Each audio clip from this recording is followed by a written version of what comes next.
Next up is subnetting IPv6. I always like to tell my students, the first thing you kind of have to get used to is that subnetting IPv6 is much easier than subnetting IPv4. Because we spend so much time learning variable length subnet masking, sometimes students think or people think that, oh, IPv6 subnetting is going to be even more difficult because there's so many more bits and the address is much longer. Actually, because there's so many more bits, subnetting is much easier because we don't need to worry as much or at all about keeping and holding on to the bits and saving addresses. This makes IPv6 subnetting much easier. Remember in the addressing structure, we talked about the subnet ID. The subnet ID came after the global routing prefix. It was the fourth hextet. With IPv6 subnetting, we use the fourth hextet to do the subnetting. We're going to manipulate those bits within the subnet ID to actually assign subnetworks. You can use any nibble within the four values of the subnet ID. And I'm going to do an example, and in this example, we're going to use the fourth nibble in the subnet ID.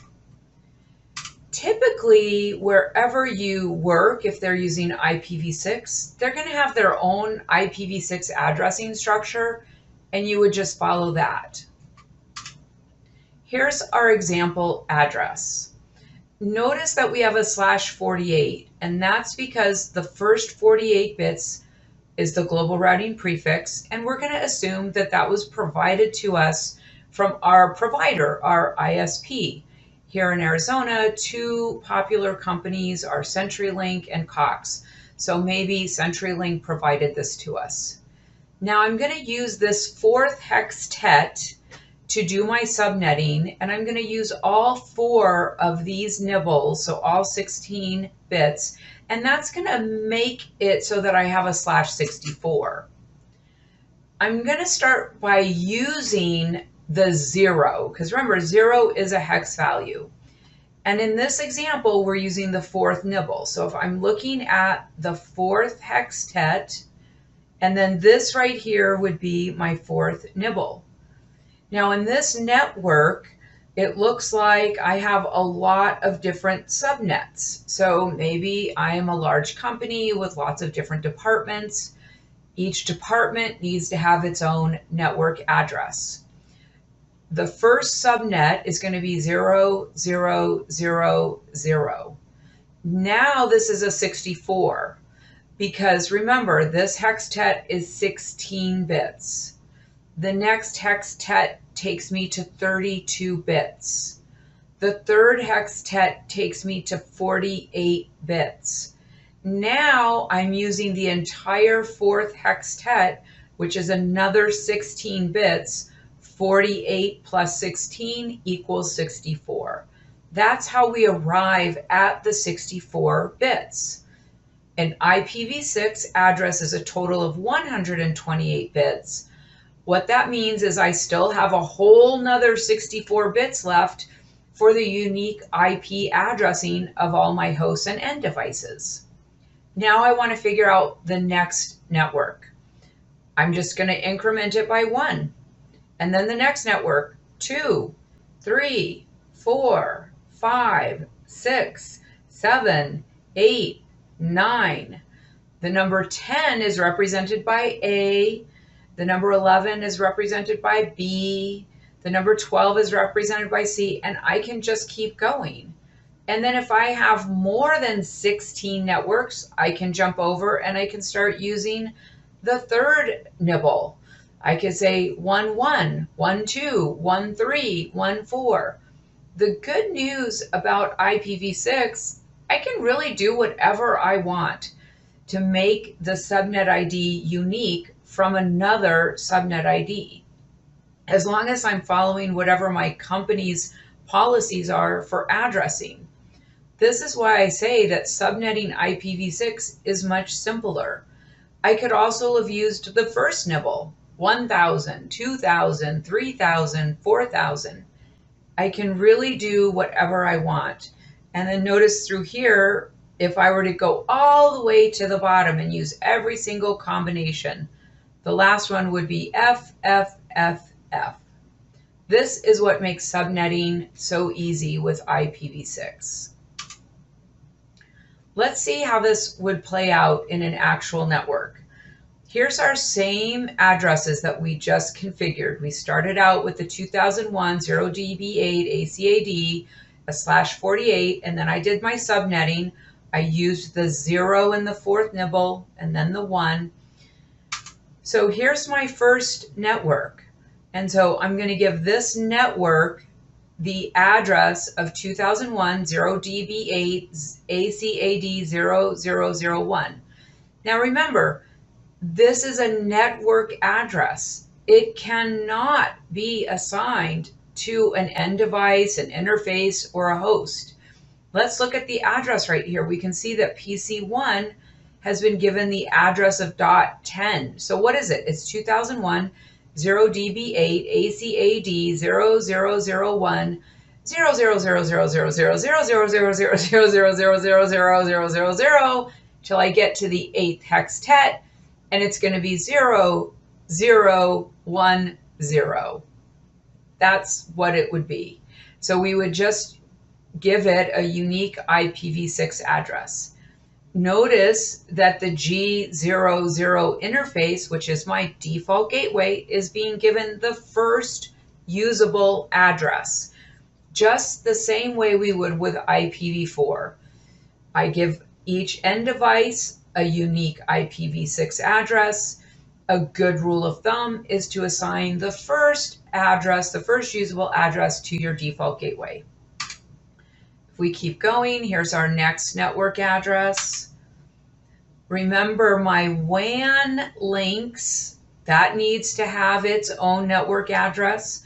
So we use, now I didn't use the 0, but I just started with the 1 to make it clear. 1, 2, 3, and then I'm going to address my next network and my next network. If you've been using IPv4 and studying IPv4 with me, remember we assigned each network, each LAN its own network, each WAN its own network. We're doing the same thing with IPv6. There's a network, there's a network, there's our 3rd, 4th, and 5th. We're just going to address so that every network has that umbrella that holds them together.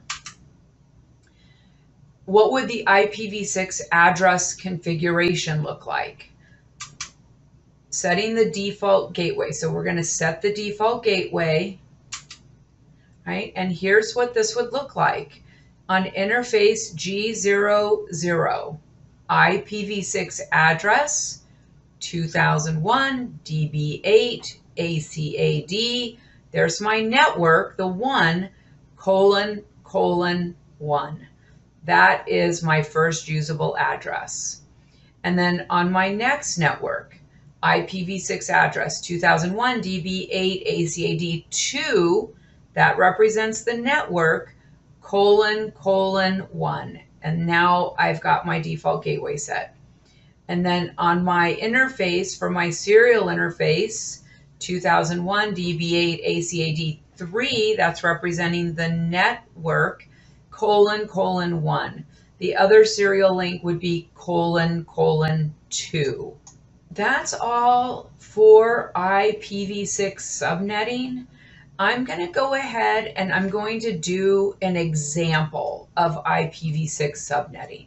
In this example, the ISP has given us the network address of 2001 0CAD B023 : 48. So we have 48 bits that we're starting with in our global routing prefix. The directions here are to subnet up to a /64. That means I'm going to use all 4 nibbles, or all 16 bits, in the 4th hextet, the subnet ID. Now notice here it's telling us to use the first subnet nibble for the colleges. So here's Phoenix College, Glendale College, and Mesa College, right? So these are all part of Maricopa Community Colleges. So again, what's happened here is Maricopa Community Colleges has been given the 2001 0CAD B023/48 as the starting network. Now, as the network administrator, I'm going to set up some addresses. The next directions is to use the last subnet nibble for the departments.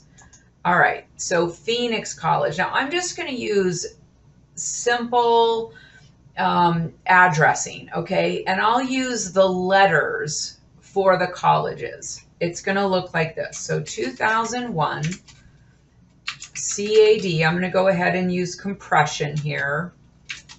And then B023.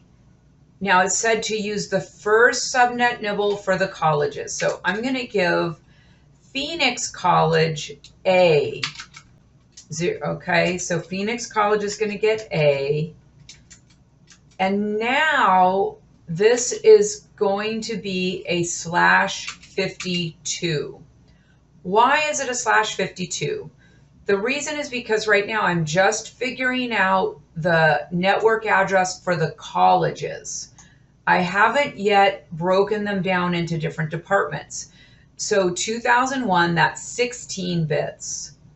CAD, that is another 16 bits, which takes me up to 32. B023 takes me up to 48. And now I'm just using the first nibble in the fourth hextet. That's 4 bits. So 48 plus 4 is what gives me the 52. I'm going to get up to the 64 using the departments. All right, so Glendale, 2001. And let me just go ahead and add the 0 CAD so we can see all of the hex values. B023. Now this one is going to be B000::52. Let's come down to Mesa, 2001, 0CAD, B023, C000::52. Okay. Now I'm going to break down the networks a little bit smaller, and I'm going to give each department its own network address. So notice this says use the last subnet nibble for the departments. All right, so Phoenix College, it's going to be 2001 CAD B023.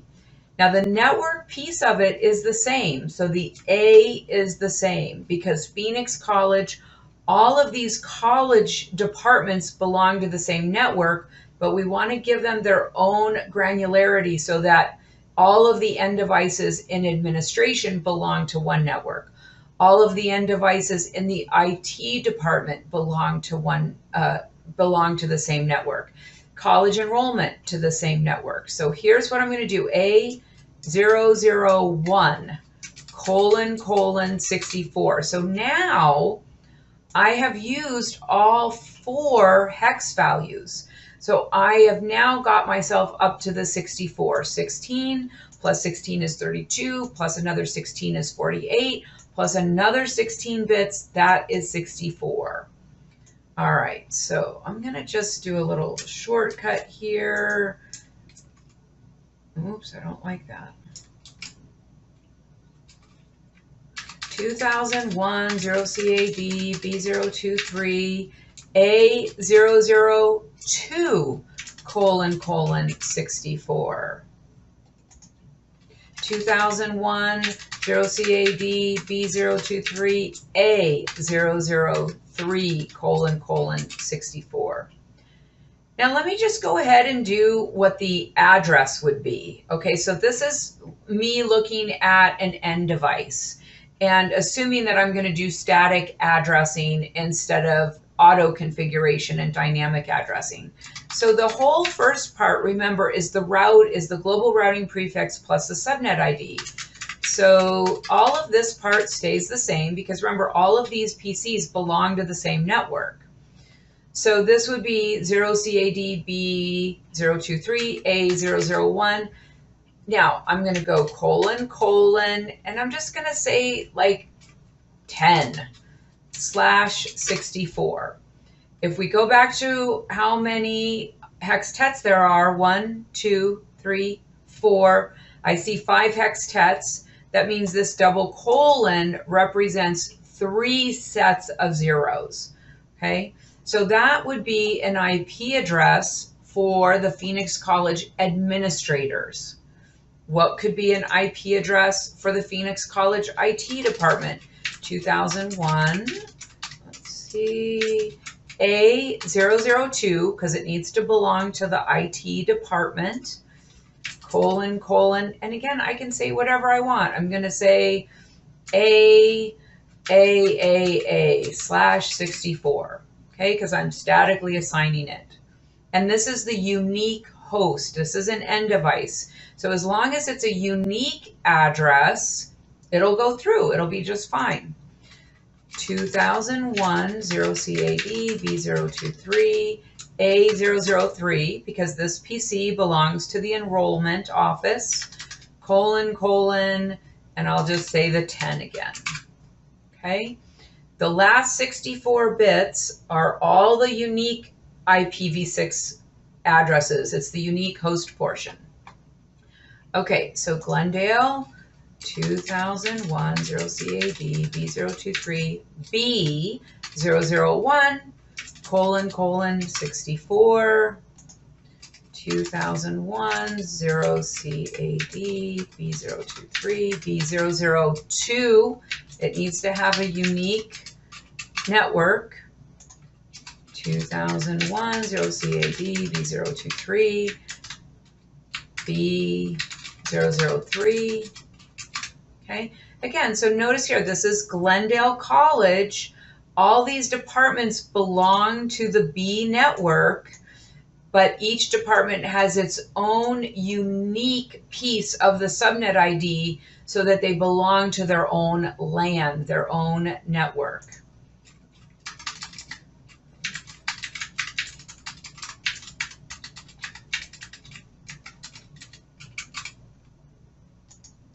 I'm just giving my end devices an address, a unique address. Now, in the world of IPv6, just like the world of IPv4, I can set up static configuration where I'm manually entering the IPv6 addresses, or we can do auto configuration. I have another video about auto configuration because there's a few different ways to auto configure addresses in the world of IPv6. Oops, and 64. And then lastly, Mesa.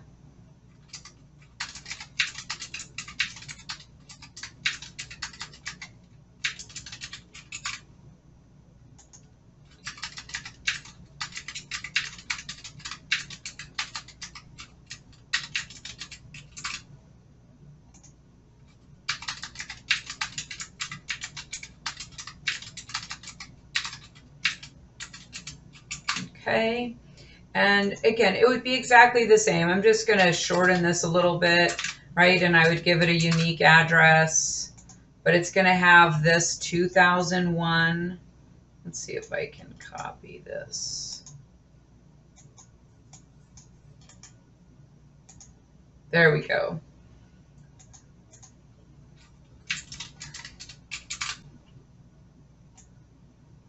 It has to come from the same network so that it knows where it belongs.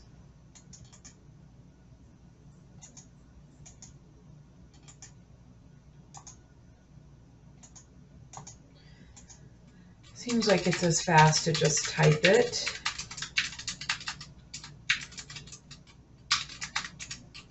Okay. All right. I hope that this helps. Remember, subnetting, we're going to use the 4th hextet. I can do it however I want. I just want to follow whatever my company's policies and procedures are. That's all for this example.